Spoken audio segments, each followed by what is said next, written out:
Om Shanti, Shanti, Shanti. Om Shanti, Shanti, Shanti. Om Shanti, Shanti, Shanti. Welcome.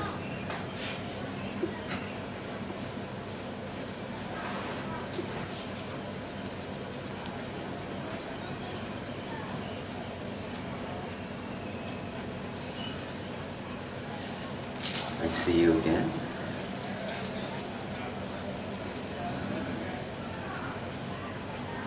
Do you need to translate? Is your English good?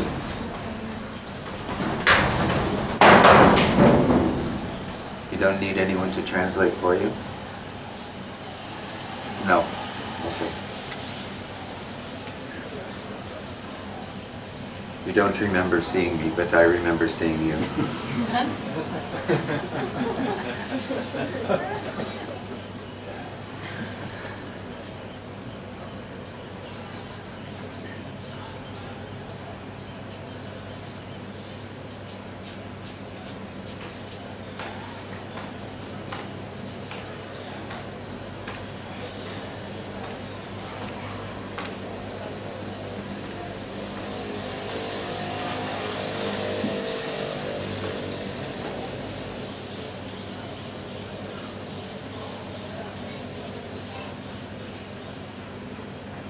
Now that you're all here and very relaxed, I want you to look. Is there some place inside your mind, your heart,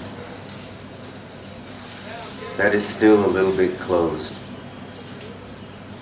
a little bit protected?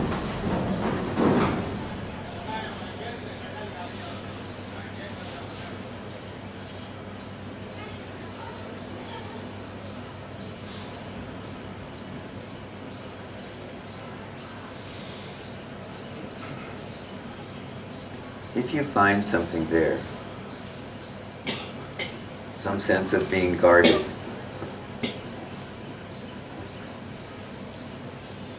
set it down completely.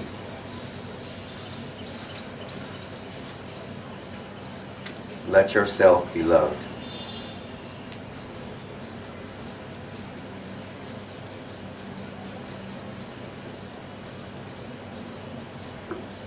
Let yourself be loved.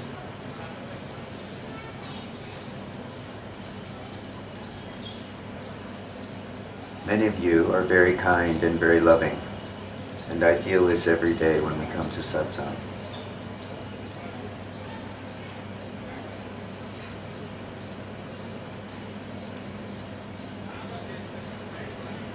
But for some of you,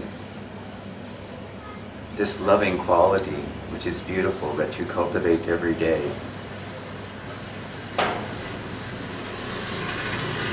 is also a way in which you defend yourself against that little piece of you which feels somewhere very deep inside that you are unloved or unlovable. So today, I'm asking you, please put all of that down. Whatever is there. Relax. Be here in this moment and let yourself be loved.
You see, it's only when we realize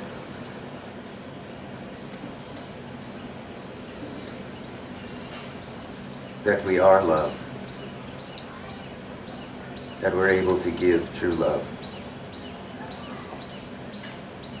Not the love of one for another, the kind of love that expects something in return, but the love that knows it is a deep ocean and unconditional, embracing all the creatures that swim in it.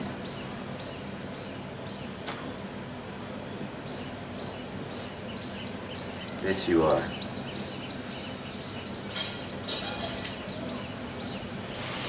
And if you would truly love someone, something, the world, life itself,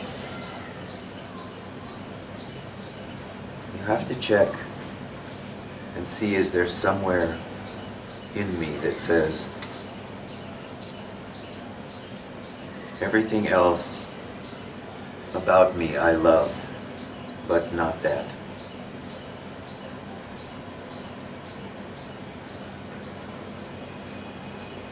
This love, which you are, give to yourself unconditionally. Whatever you think is in the way is only in mind.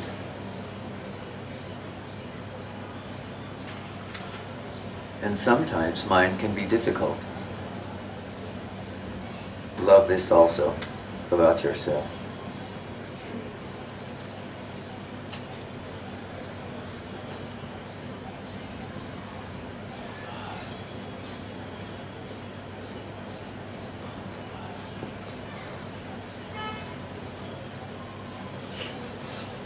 It's only by seeing directly that you are being itself, that you are consciousness itself,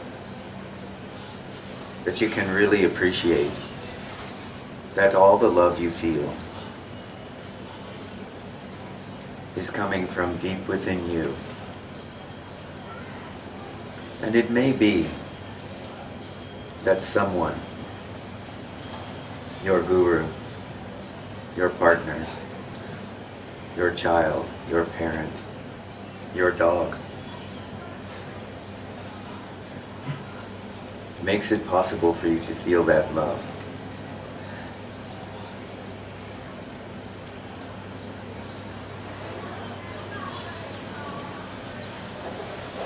But ultimately, you have to see that this love is yourself,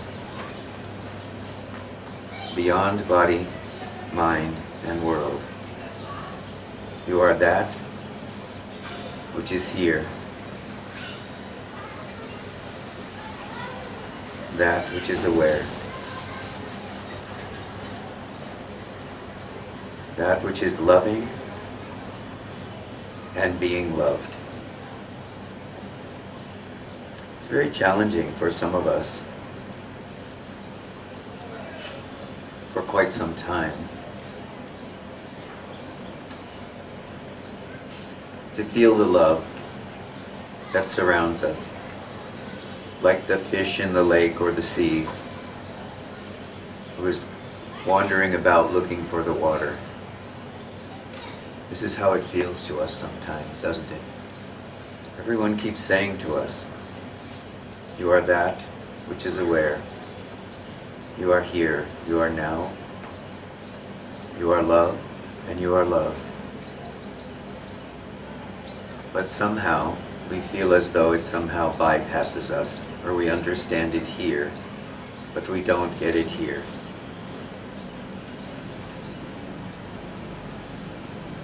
If this is you, if there's a part of you that you can recognize in this moment, in the safety of all of this love, of all of this joining together, just put that down and be here, aware, in this love.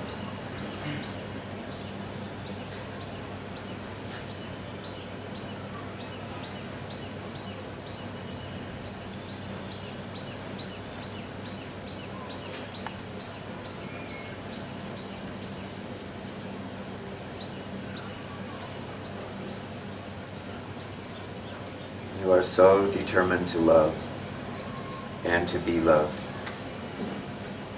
that somehow, in the mystery of this life, you found your way here.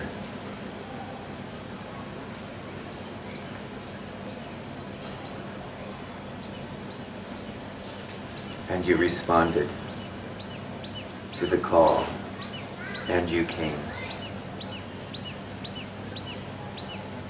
Now put all of your burdens down, give them to our Arunachala. Give them to the space of Satsang.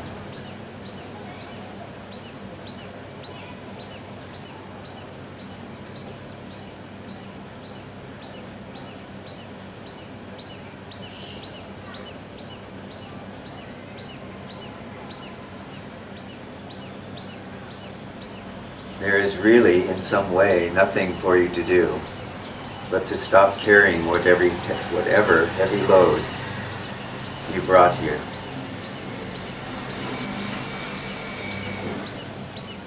And allow the what-isness of this moment, which we feel here, in this peace and this calm, in this serenity. This is your nature.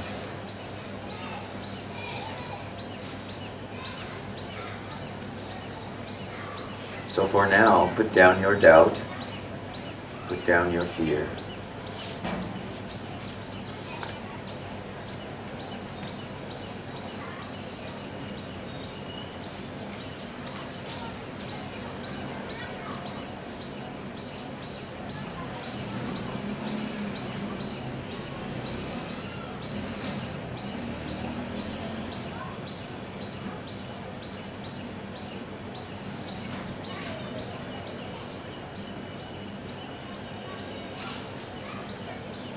And most difficult for some of us, put down your need to understand with the mind,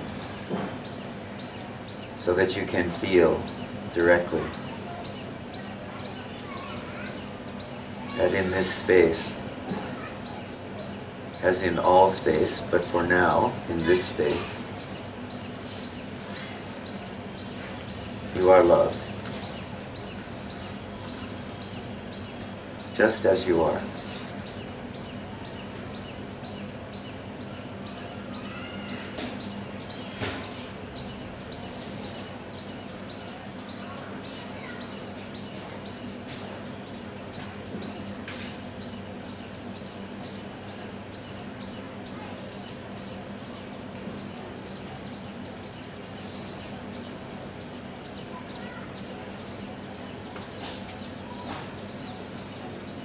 It's from this place of the recognition of unconditional love for the self, not for myself, but for the self,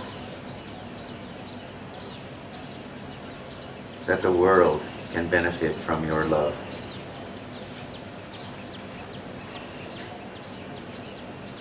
Because this is not your love. This is the love of the self for itself. And you are that.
All right, who has something?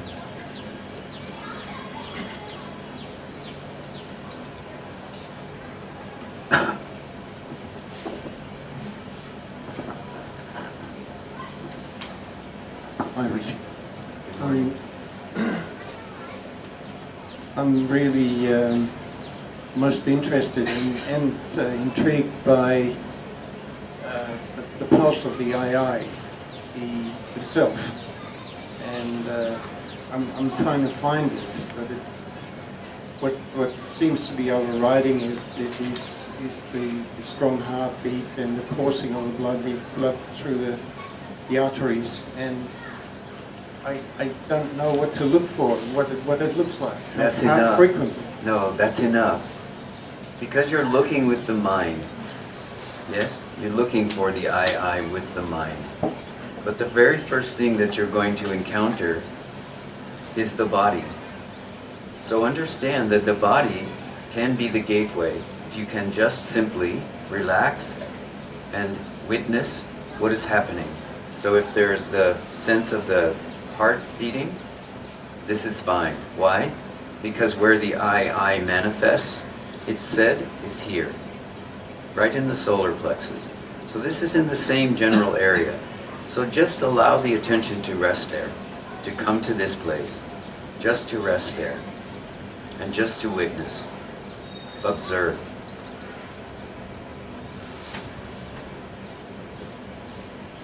What I'm directing you to do is to give up the search with the mind and use the body in this case to do that. Can you do it now?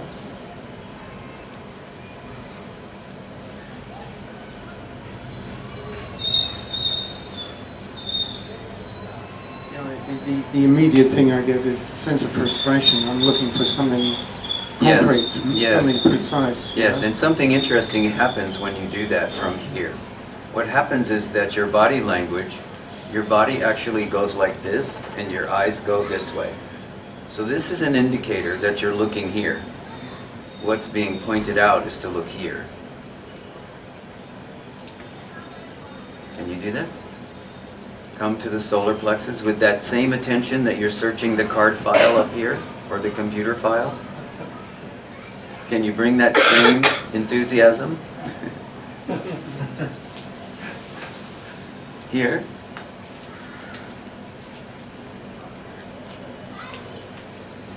It won't work if you stop breathing like that. You need to actually breathe. This is another barrier that the mind throws up. Some of you have noticed this.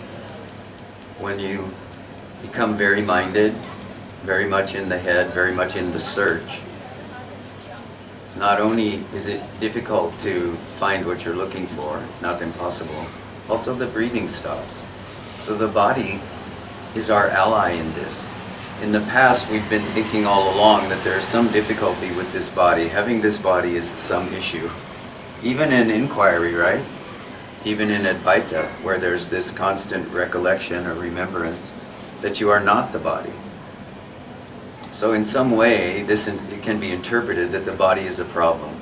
The body is not the problem. Identification is the problem. So there's two kinds of identification. There's identification with the body, which says I can't see beyond it. This is similar to what you're saying. I can't see anything but the heartbeat, the pulsing of the blood throughout the system. But this is also an object that you can use to focus the attention, to bring the attention out of the mind, which is the other place where we run into difficulty, because we believe I am the body, I am the mind. We can't get beyond that. But interestingly enough, when we are very minded, the body gives for us places in which it will assist. One of them is the breath at the solar plexus. So breathe. You can notice even just the mind trying to listen to what's being said can cause the breath to stop. This is another indicator that the mind is searching, it's grasping. So I'm not giving you the instruction for the mind. I'm actually giving you the instruction for the body in this instance. Okay? is it simply one of various localities that could be useful? In the past I've played with having the attention on the heart chakra at the level of the spine, and is that equally valid, or I'm looking for certainty. If you are, yes, you always are looking for certainty. We know this about you. In a very uncertain situation. In a situation in which everything is uncertain. Everything has to be challenged. Some of us are looking for certainty.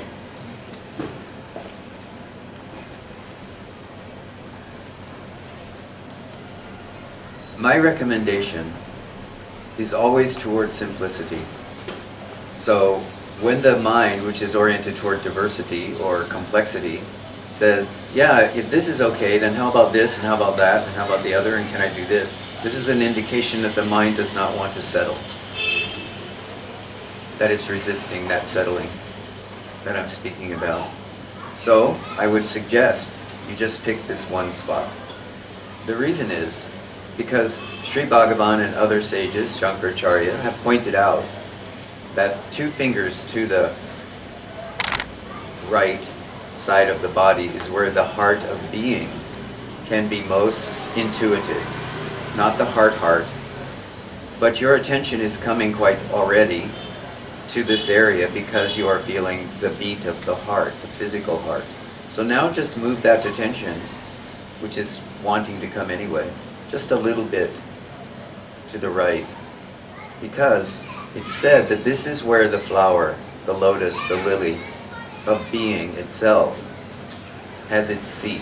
Now, we're not talking about this place or a spot in the physical body, but if every one of you thinks about it for a moment, if I say, are you here?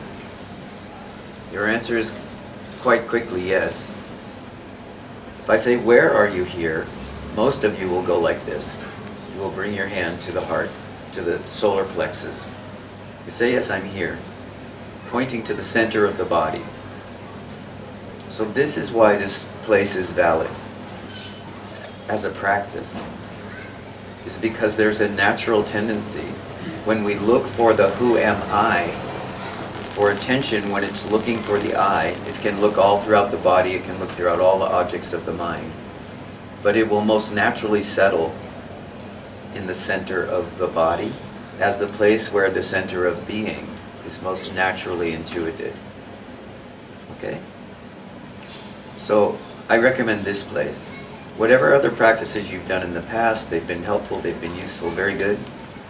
We honor those, but now we put them down. Our task is not to carry around a bag of tools. When we get ready to fix our automobile, we go into the shed or into the garage and we get out the big box of tools and we bring it out and we plop it down in the driveway and we start working on the car. So we have this whole array of tools, we spread them all out, we use everything we need. But at the time that the car is running again, we put all the tools back in the box and we take them back into the storage or back into the shed and we put them down. We don't carry them with us the whole time or put them on our shoulder so that every time we're driving the car we know where they are. We don't need to do that. We know where they are. They're in the shed. The car starts running rough, we can pull it back into the driveway and get the tools out again. Same here. There is no need, no matter how many tools or practices or whatever that you've had in the past, there is no need for you to carry them around in a big sack on your back. So that every time an instruction comes or a feeling comes or an intuition comes, I should look here. We say, well, yeah, maybe I should look there, but before I look there, I should look at the heart chakra and the root chakra and the Sahasrara, and then I should do this yogic posture, and then I should breathe like this, and then I should put this foot over here. We don't need to go through the whole entire toolbox every time. Just keep the attention gently. Yeah, and the mind's still throwing up. It really wants to know where exactly that is. The solar plexus is some distance beneath the heart. Too much mind. I didn't I'd say, like- I I'd said, like to- I said here. Here, That general area, here. but you also said that the heart lotus is to the right of the heart. Yes. The heart is up But here, you don't solar have plexus is- sufficient attention to know that yet. So what I'm saying for you is just bring attention here. When the thoughts come, let them go, bring attention here.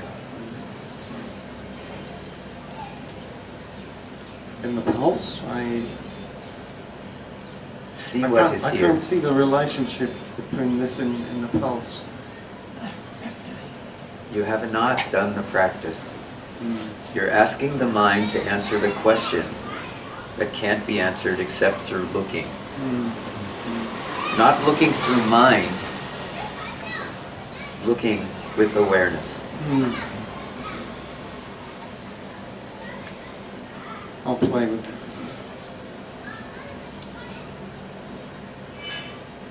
I'll try and keep it light. Do it now. Thank you.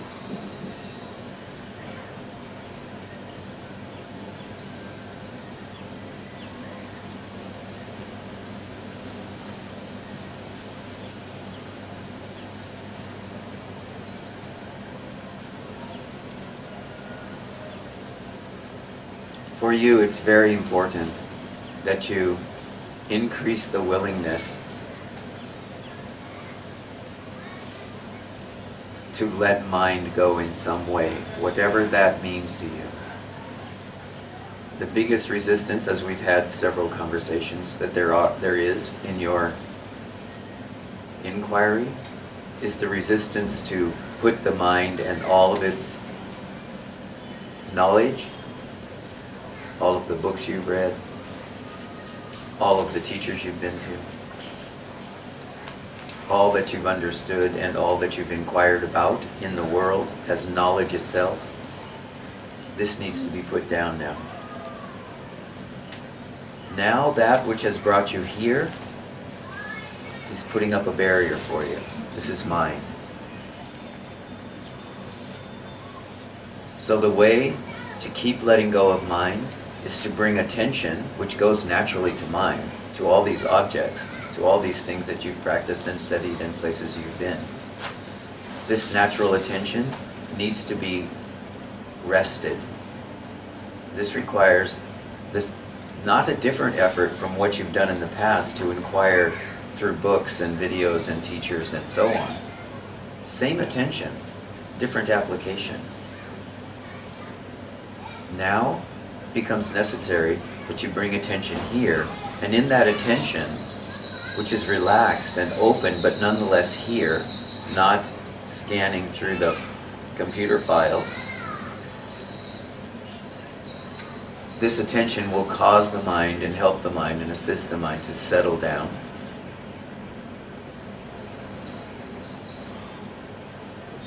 There's one piece of complication here. The solar plexus is also a place where I feel a lot of anxiety. There's a lot of turbulence here. And are you asking me in that same place to find rest? Yes, absolutely. Because you've heard, I know from all of the study you've done, I know that you've heard, because the way out is through. So one of the reasons for all the study and the pursuit and the traveling and the teachers and so on for you is the avoidance of this anxiety which is here, in the center of being. But that's not the center of being. That's the covering over the center of being. That which a lifetime or lifetimes has accrued around this area in order to defend this love which is trying to come to you now. Defend against it.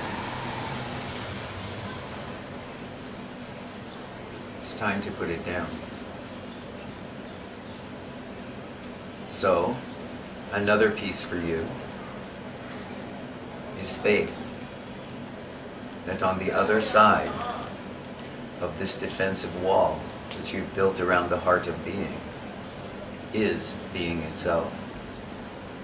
So say all the sages, and all the teachers and all the books. So now it becomes incumbent upon you to trust. Something has drawn you for years toward this inquiry. So I agree, this anxiety's there. This may be a great fear. You feeling it right now? Yes. Practically always there. Yes, but I want you to really sink into it right in this moment. You feeling it now?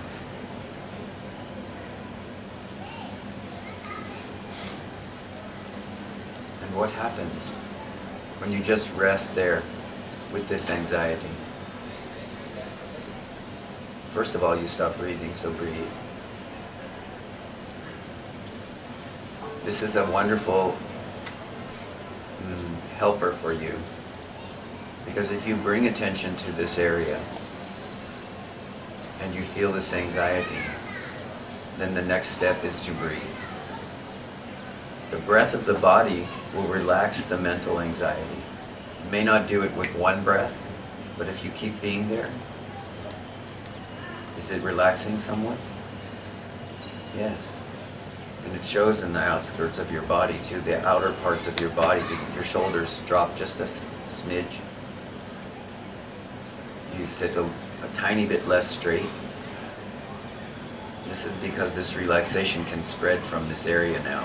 This is the natural state of being, which is relaxed, open, and so on. It is mind which is blocking that, which sees the anxiety and becomes fearful based on years of practice of running away from the anxiety.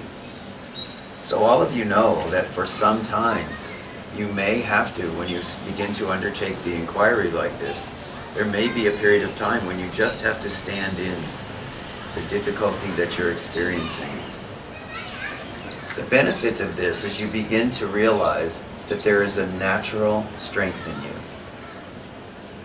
That what you've been doing for many years is avoiding with the mind, not trusting that there is this natural strength that is trying to flow into you and support you on your journey into inquiry. But in order to get there, you may need to stand still in some uncomfortable situations for a moment. Can you let her have the mic? This seems important. What I do when I come, I have to breathe. Automatically not but to breathe. And so long till I'm aware. Only breathing, breathing, breathing. Deep, that's all. Say it again, please. So the only what I'm doing when I come here and feel this energy is deep breathing, deep breathing. Yes. Till I'm aware. Yes. Only breathing, nothing, not Yes. here. Yes. Very good. For you. Keep it up. But I didn't know, it comes automatically. I not think about this. Yes, this is a very fortunate samskara. It's nothing beyond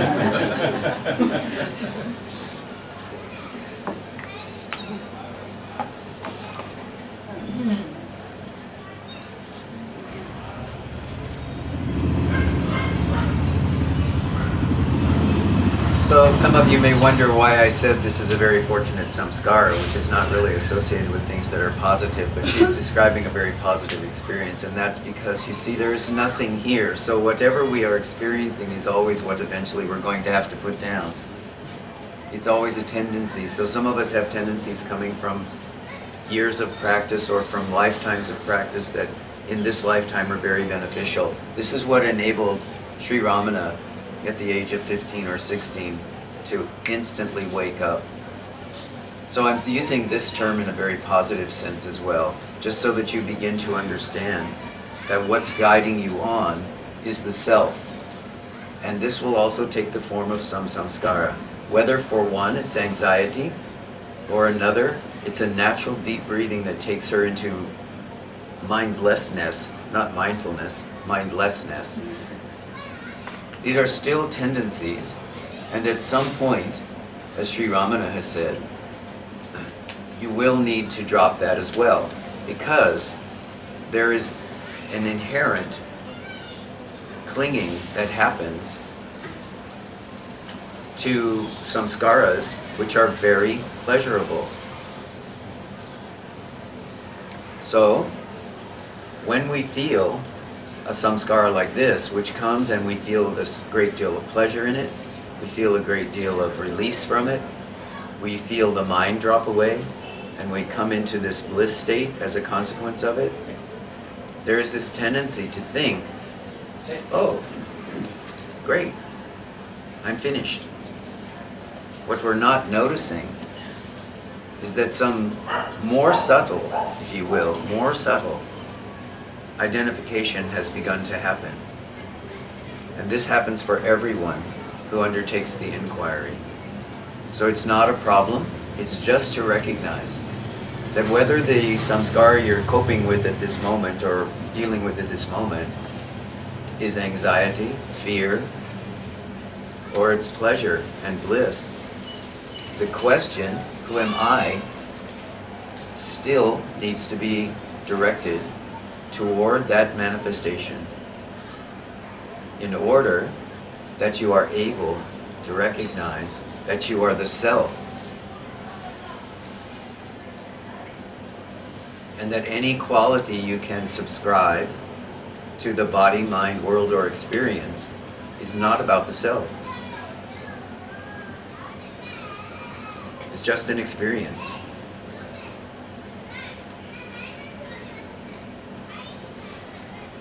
So the instruction in both of these situations is continue. Someone wants to ask Sri Bhagavan, how long do I need to continue with this inquiry? Am I here? Am I aware? What is here? What is aware? Who am I? And he said, as long as there is any I which arises, and there can be this sense or this smell or the stink of attachment or identification with it, inquire. It's not that there is something wrong, it's that there's more to do. In this practice, which really, over and over we keep saying there is nothing to do and there is no doer. But it does become more and more subtle. The practice becomes more and more, the inquiry becomes more and more subtle. We begin to see more and more places where this insidious me and mine likes to form a new attachment. So it moves from a box here, we are freed by it, then we move into another box here, and then we are freed from it, we move into another box here, and we keep seeing that the boxes are becoming thinner and thinner and more subtle, but nonetheless, we have to keep inquiring. When the I resolves into the self, then there is no more grasping at any kind of experience in the body, mind, or world.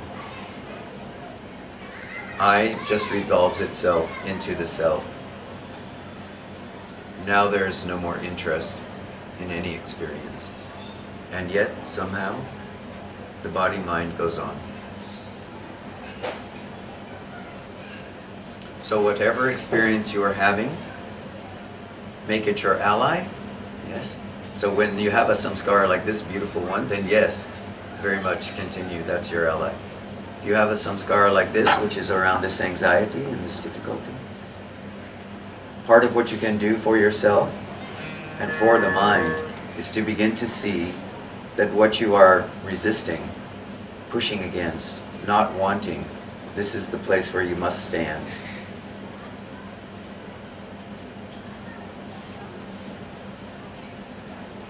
With the faith that your whole life has been bringing you to this moment where you can stand at this gateway with this anxiety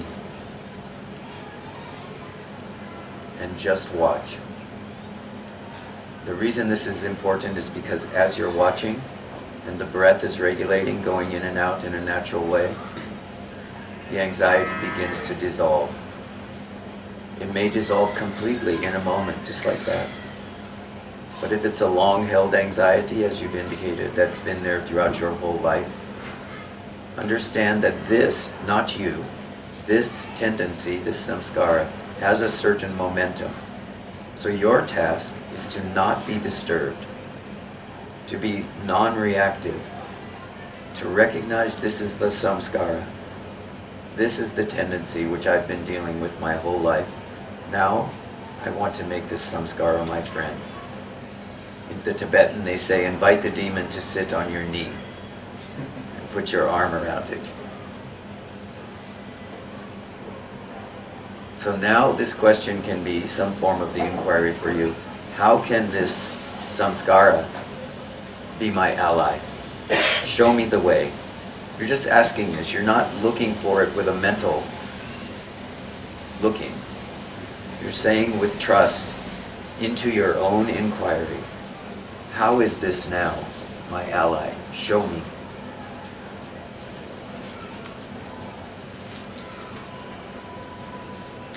How are you feeling now?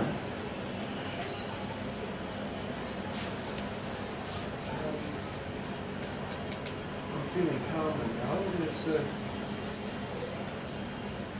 There's a sense that I've got someone to work with. Very good. Continue now.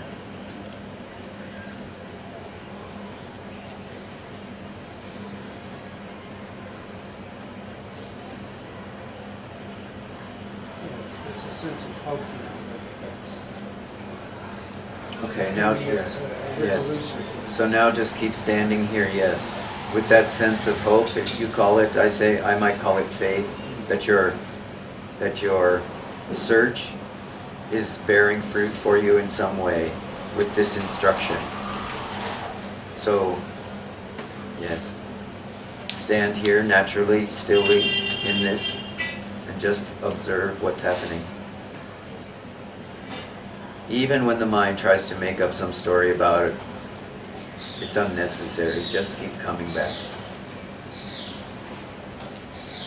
If you have to have some image to come back to, make this feeling that you're describing. This is a feeling of calm in some way. So make this feeling the anchor that you want to come back to now, rather than the thoughts about what's come before or what's going on in the space, you know. Find support in that sense of calm.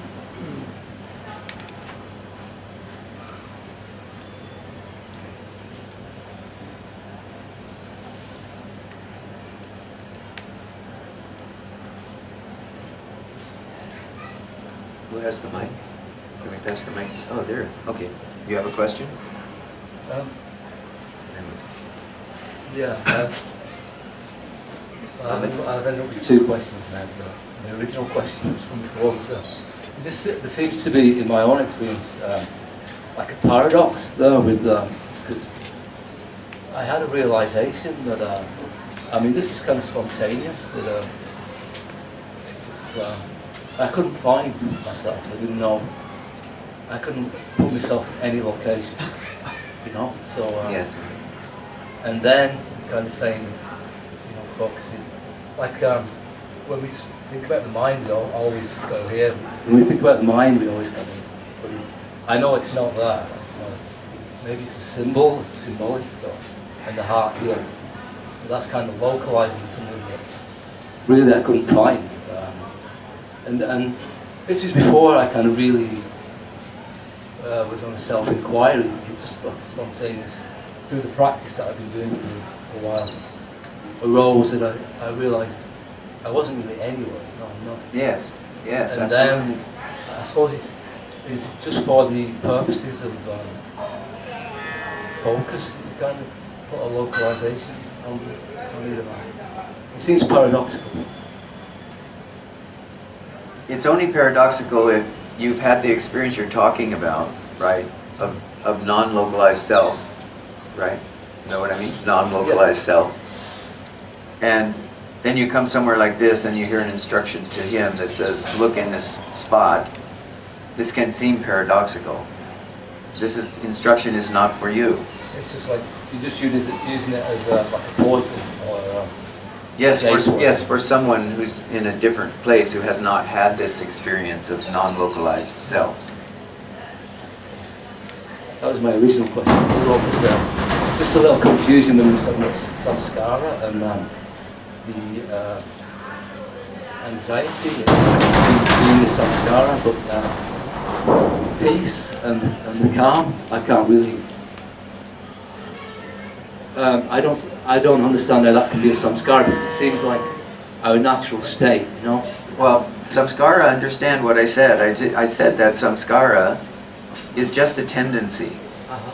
It's not a negative, right? So it can be either positive. Yeah, but it's not really peace and calm. Isn't really a tendency, is it? Or I've just been left after all these years, and all I can say is just with peace, and it's such a simple. Yes. And I realise that's the nature of what we are. And then you kind of call it a samskara. No, I'm really not. I'm really not. I'm saying that every single tendency which we have at some point must become our ally. So if his tendency is toward anxiety, then use that as your ally, find a way. If her tendency is to begin to center in some way, come to here to the energy of the mountain and have this natural opening breath which comes, then use that. If your tendency is toward an inner peace and calm which you experience, which he does not experience, then use that. But in all three cases, there must be an avoidance of the tendency to identify. Right? This is the primary samskara. The rest are individual, secondary tendencies for every practitioner. Okay? Yeah, so it's kind of more of whatever experience, just grasping hold of it and too tightly, rather than just kind of letting these. Yes, yes. So this is right. There can be a tendency to clench the fist around non-specific selfness, and there can be a tendency to clasp a fist around anxiety. In the end, this is what the inquiry is inquiring about. Who is this I, which identifies in any way, for some in a very gross way, for others in a very subtle way? What is identifying as I? We continue this practice as long as any form of I, whether it's gross or subtle, comes up. The language we use to describe it is not relevant. It's just what we're stuck with in a way, because we're trying to communicate about something which has no words. Yeah.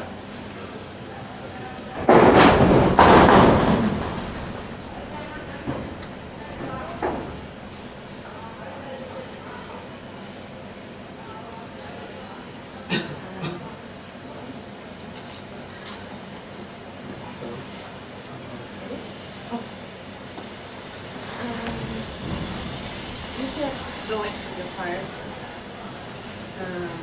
If there's something which is so stuck.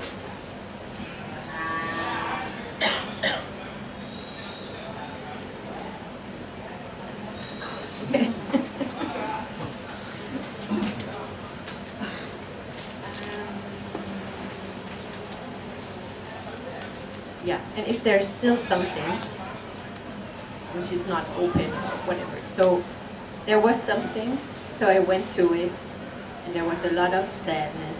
This was relaxing. And then there was a huge anger in it. And then I just did what you said. I just went to the right side and was just observing. So now there's a kind of confusion. So this anger is sucking me out of this silent place. So how can I know it's attachment to suffering, or is it, or do I fully feel it, or do I just avoid it and just find my silent place and I don't feel it anymore? So I'm a little bit confused at this point. Once we come through this looking process of inquiry that you described in the beginning, if something is discovered to be there,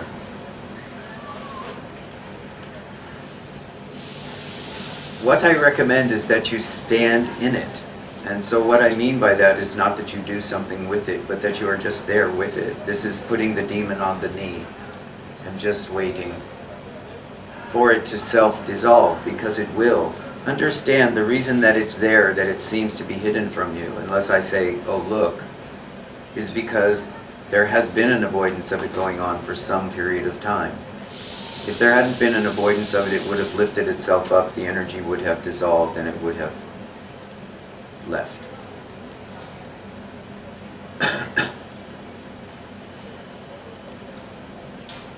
There's another fear in it. Like, I have the tendency to push myself over every boundary because I want to know, or I want to go through it. Yes.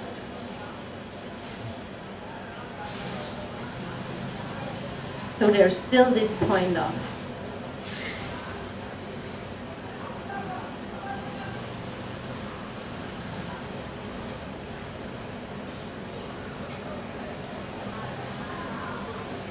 is the staying with it another pushing through instead of just relaxing? I'm going in circles, I feel this. So I have to ask you this question. Are there two yous?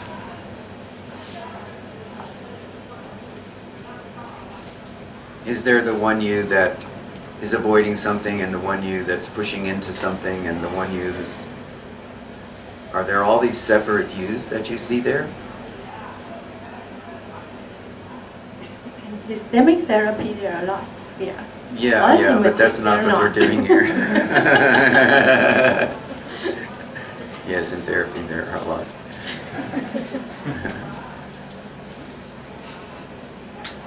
Do you always feel, no matter which one of those imaginary yous is there, do you always know that you are here as that? So that you, obviously you do, because you say, when that fear is there, there is this feeling, this is my fear. So awareness is present at that moment. But awareness is not what identifies. Awareness has no judgment in it. That's why I say, if there's fear rising, just stand in it. This is not about understanding it, getting rid of it, making up a story about it. What most of us are not able to do when we encounter something like fear or anxiety is fully stop and just be there with the demon bouncing on our knee until that energy dissolves of its own. You see, what keeps the energy in something like fear or anxiety is our resistance to it. So I would encourage you just to look periodically. If there is something there, just continuing observing. Rather than going into the internal dialogue, what should I do with this? What can I do with this? Should I investigate it? Do I have to get rid of it? Do I need to understand it? No, none of that is necessary. The here-now-ness of awareness or consciousness, what we experience as awareness, just applied like a light, right? The light of consciousness applied to any object eventually causes that object to dissolve itself.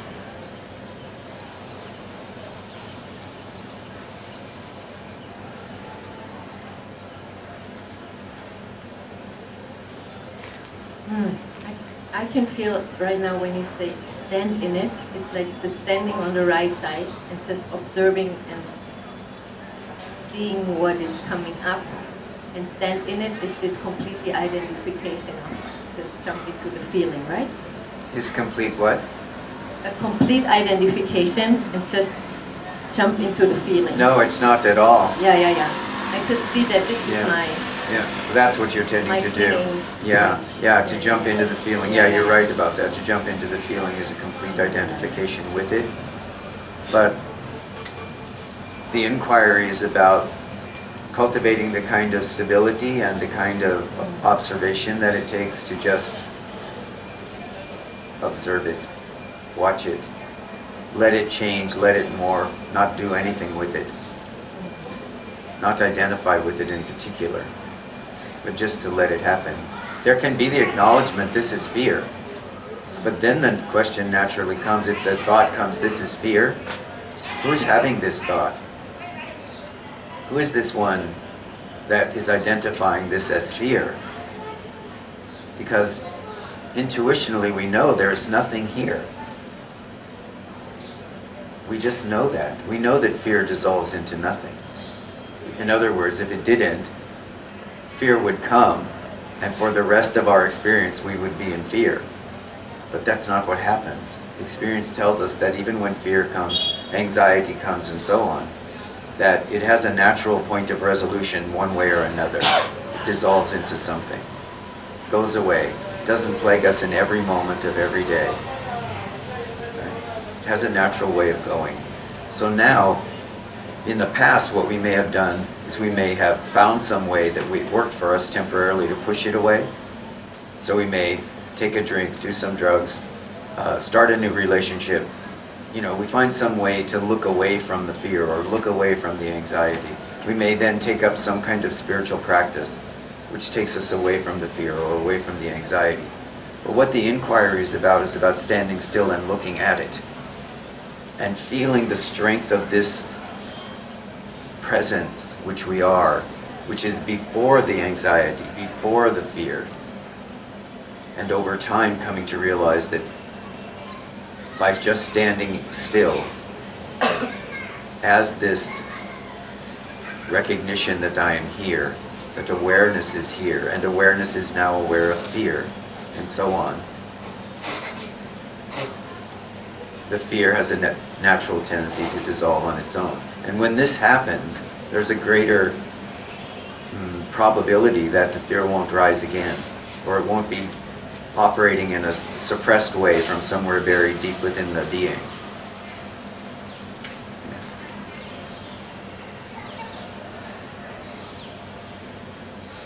Thank you. The biggest help for me was right now just to come back to this. Yes. Right. Very nice. Right. Beautiful. Yes. Keep coming back. Through the question, what is aware of this? Because this question, unlike who am I, what is aware of this actually helps a great deal when there's something has been identified by the mind as anxiety or as fear. Then the question, what is aware of this, can really bring the attention quickly off of the object itself and put it back into awareness itself.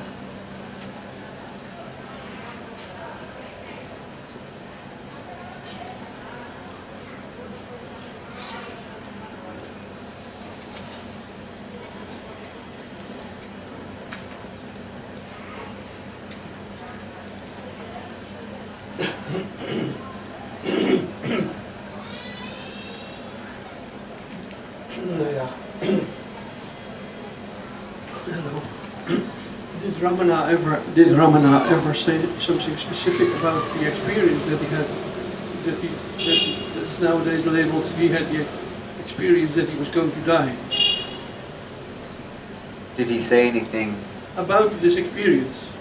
Yeah, it's on the wall of the ashram. Yeah, but I'll tell you why I asked. Okay. When you stand there and you read it, Yeah. I always have read it like a thought experiment, like Einstein, like, oh, I'm going to die, let's see what happens. Ah, yeah, he did speak about it in more detail than that. That's my question, and it came up because 2 weeks ago in a certain session, I was reminded of twice that I myself as a boy had experienced, oh my God, I'm going to die. And that was so intense. That's changed, just to be able in a moment like that to lay down and be curious. Yeah. That needs many lifetimes to be able to do that. Uh, I mean, it was not for me. uh-huh. But that's why I thought, did he ever say something specific about what actually happened to him? Well, there are people here that are much better Ramana scholars than I am that might be able to answer that question better, but I can tell you that what he did say about that was that this wasn't a thought experiment like Einstein. That everything that you see written on the wall there was all what came to the mind afterwards, so that he could describe it. Yeah, that I get. In the experience itself, there was just this overwhelming recognition that death is here, it's always our companion, and so on. And this put him immediately into this search for what does not die. And this all happened spontaneously and happened quite quickly. And then everything that's written about it is the subsequent Yeah. mind trying to explain to others how it happened. But yeah, he spoke about that. This was not a mental thing that happened. In fact, I think he said at the time, if I recall, he said that there was absolutely no mental component. It was fully experiential. And that's why it resolved itself as the self.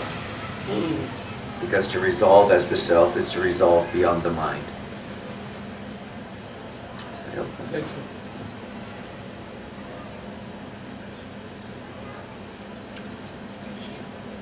Rishi.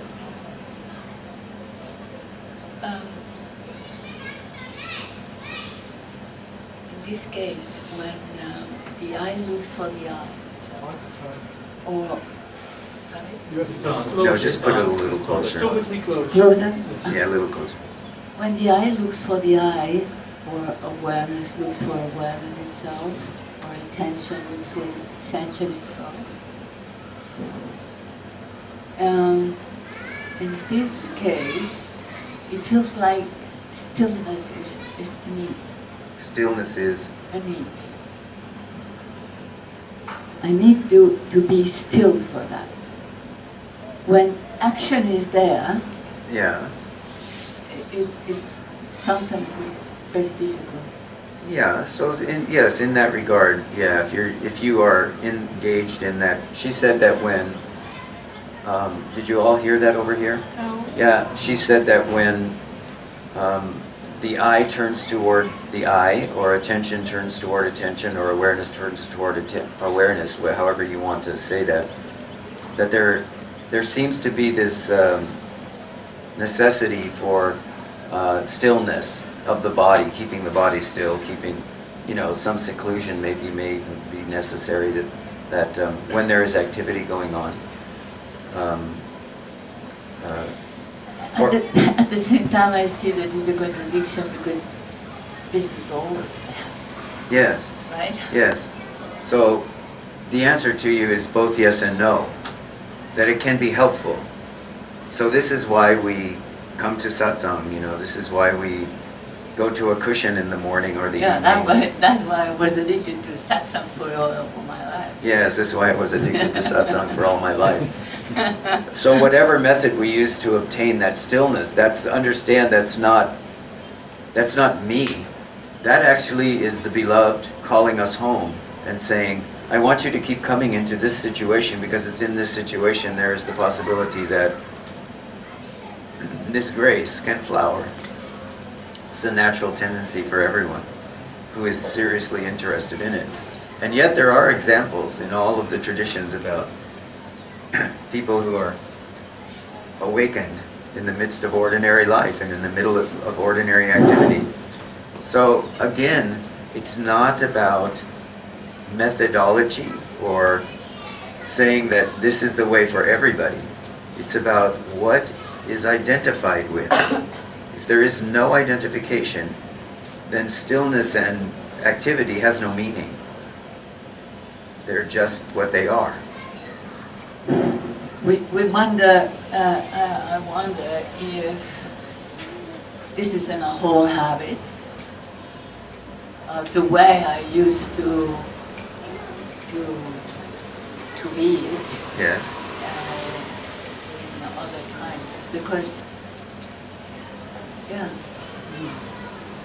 I tend to look at that, at the stillness, you see. Yes. And And different people, different personalities, different practitioners have this tendency to look toward different objects, which is why I'm always saying, yes, if you feel the object of fear, look at that. If you feel the object of breath engages naturally and mind drops, if you feel the anxiety, whatever is here, this inquiry is always about what is. It's not a fabrication of the mind. So in order to understand yourself, understand that what is calling you, what has always been calling you, is the beloved. And for each of us, there will be a tendency of one sort or another.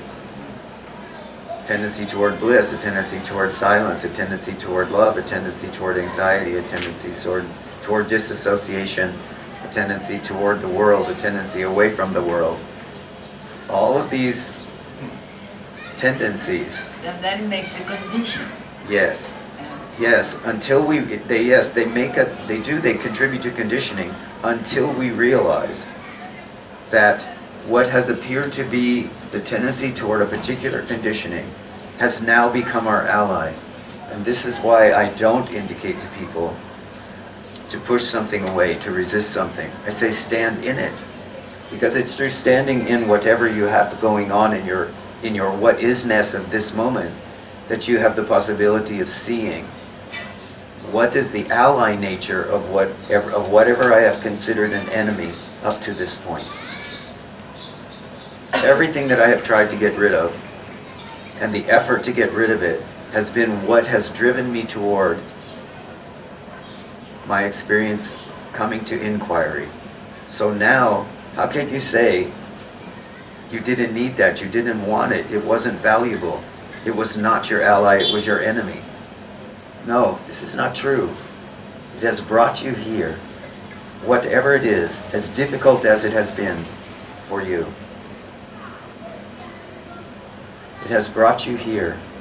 And the moment at which you turn toward your near enemy and bow is the moment in which you make your near enemy your ally. Because ultimately, we have to include everything in the suchness of our own being, so that all of this, whatever this is in this moment, is recognized to be that.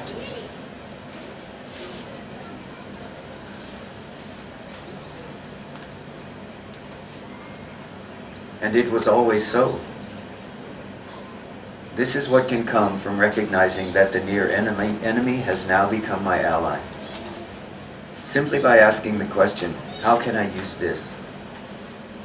What do I need to do to use this fear? Well, I'm not a big doer. That's my samskara. I've never been a big doer. So I learned to just stand still in things and not look for an escape. For years I looked for an escape just like everyone else, just like all of you. I looked for an escape in everything in life.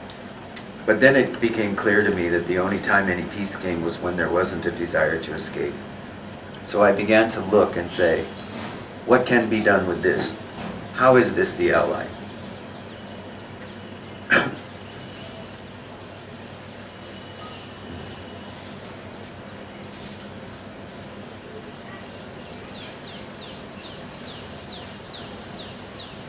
There can be a tendency in us when we've had a difficult life or we've faced really difficult challenges, there can be this tendency for us as body-mind to go,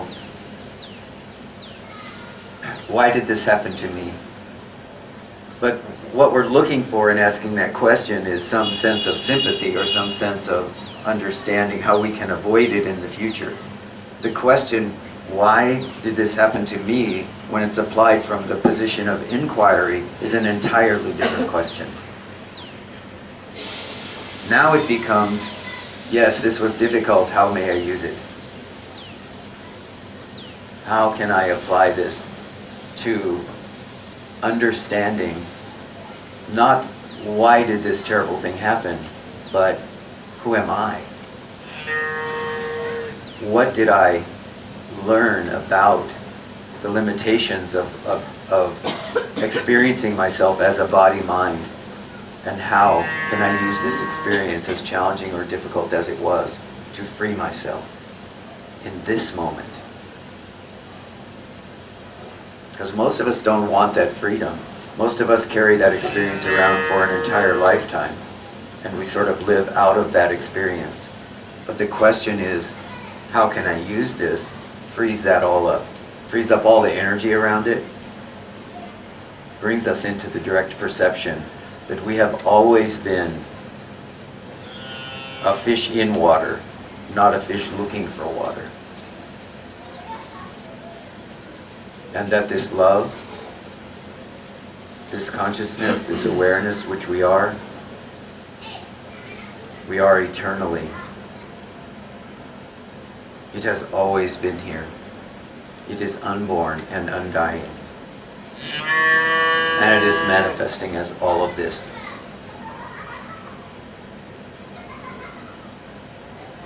Only to love us.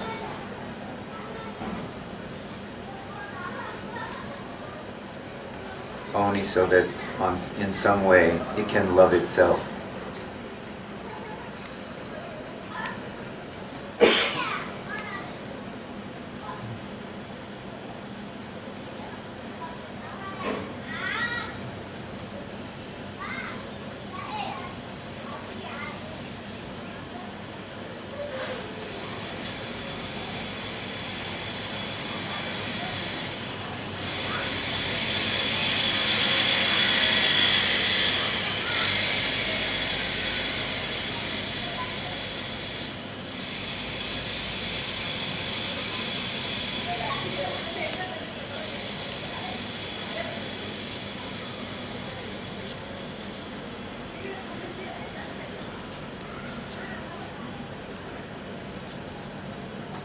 So everyone take a breath. Thank you.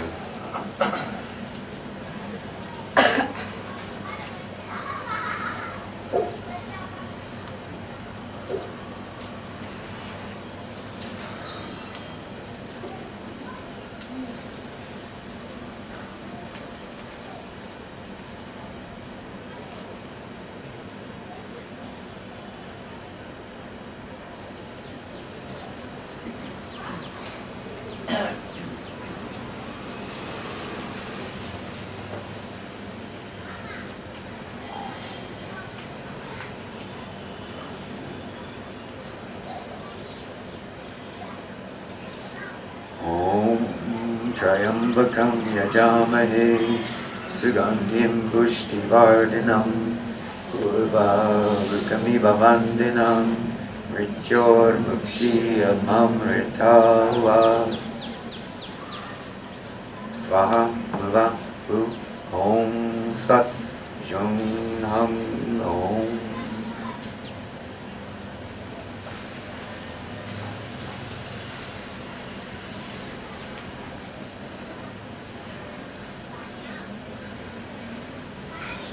Please let yourself be loved throughout this entire day. Namaskar. Namaskar. Namaskar. Namaskar. Namaskar.